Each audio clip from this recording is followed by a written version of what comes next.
Let us consider a numerical on 1D element. See, in this numerical, it states that a steel rod subjected to compression is modeled using two bar elements. Determine nodal displacement, stress in each element, reaction forces. Here, in this problem, the Young's modulus is given, which is 207 GPa, and the area is 500 mm square.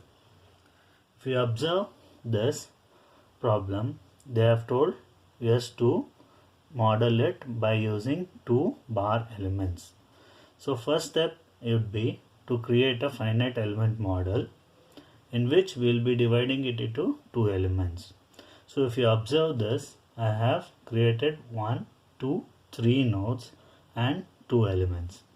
There is a compressive load which is being applied at the third element, that is of 12 kilonewton. So the next step would be, you know, to find out the stiffness matrix for each element.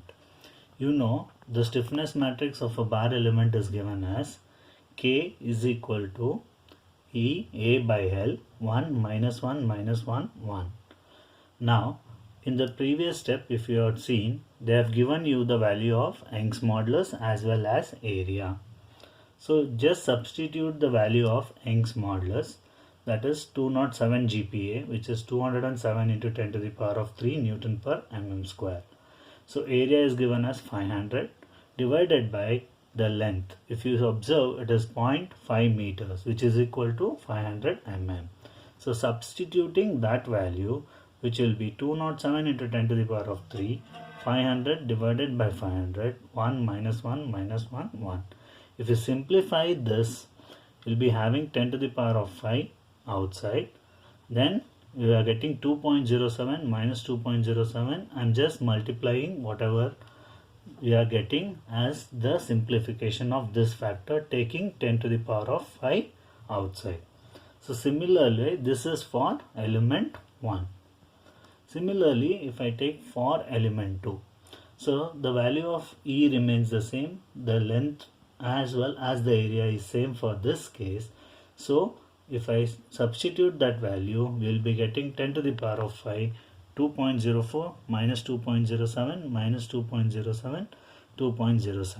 This is for second element. So if you observe, I have written second element as 2, 3, 2, 3 and the first element as 1, 2, 1, 2. This is because it is the nodes associated with first and second element. If you observe for the first element, the nodes associated are 1 and 2. So therefore, for K1, I will be having 1, 2, 1, 2. If you observe for the second element, we have 2 and 3 as the nodes which are associated with it. So my K2 will be represented with 2, 3, 2, 3. Now I am supposed to find out the global stiffness matrix. See, now we have found out K1, which is 10 to the power of 5, 2.07 minus 2.07 and K2, which has the same values.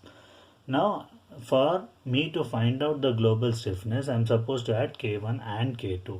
So if you observe, there are 3 nodes. So for a 1D element, the degree of freedom is 1. So number of nodes will be equal to number of rows and columns of the global stiffness matrix. So 1, 2, 3, 1, 2, 3 I will write down because the number of nodes are 3. So if you see, for the first part, what is it? I have 1 cross 1 matrix.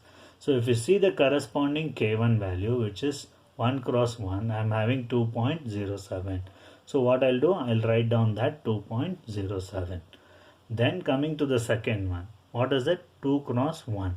So what is the corresponding value of 2 cross 1? If you observe, it is minus 2.07. Therefore, I write it as minus 2.07. What is 3 cross 1? The node 3 is nowhere associated with the first node. So this will be 0. Always your global stiffness matrix will be a symmetric matrix. So we have found out the rows and I can repeat the same values for columns also. You can cross verify it.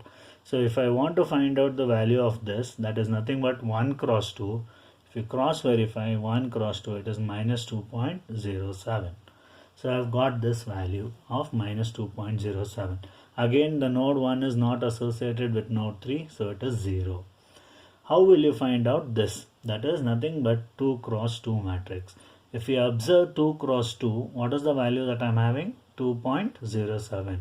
Again, if I observe in the second matrix also, I am having 2 cross 2 matrix, which is 2.07. So ultimately my 2 cross 2 matrix consists of 2 cross 2 in the first as well as 2 cross 2 in the second. So what is the value that I am having for 2 cross 2 in the first matrix? It is 2.07 plus 2.07, which is nothing but 4.14. In the similar way, what is 3 cross 2? If you observe the second K2, 3 cross 2 is minus 2.07. Same way I am repeating it for this one. 2 cross 3, 2 cross 3, what is the value? Minus 2.07. What is 3 cross 3? 2.07. So I am found out the global stiffness matrix. So this is the global stiffness matrix of this particular numerical. Now coming to the equilibrium equation, we have K into Q is equal to F, where K is the value which is been over here that we have found out. Q is nothing but displacements at each node. In this it is Q1, Q2, Q3. Node 1, node 2, node 3. So that we are supposed to find out what are the values of forces given. If you observe the figure, the force here, there is no force acting, so it is 0. At node 2 there is no force acting, it is 0. If you observe at node 3, there is a compressive force which is being acted. So it is minus 12 into 10 to the power of 3. This is how we find out the equilibrium equation. Now I am supposed to apply the boundary condition. In this case, we have elimination method. So we have written down the same equation, that is KQ is equal to F. If you observe the picture given or the problem given, it is constrained at the first node.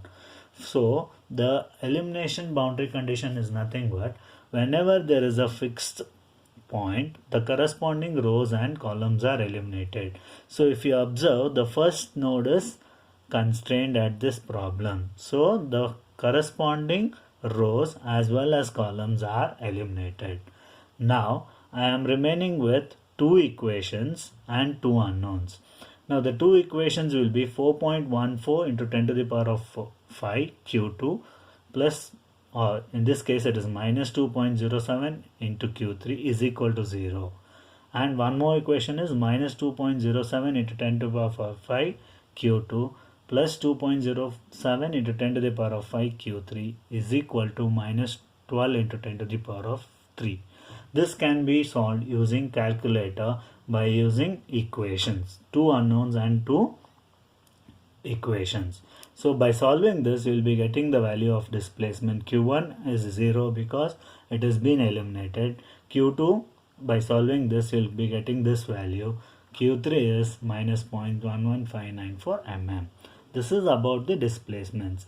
If you see in the question, they have asked you to find out nodal displacements, then stresses as well as reaction. This comes the first part.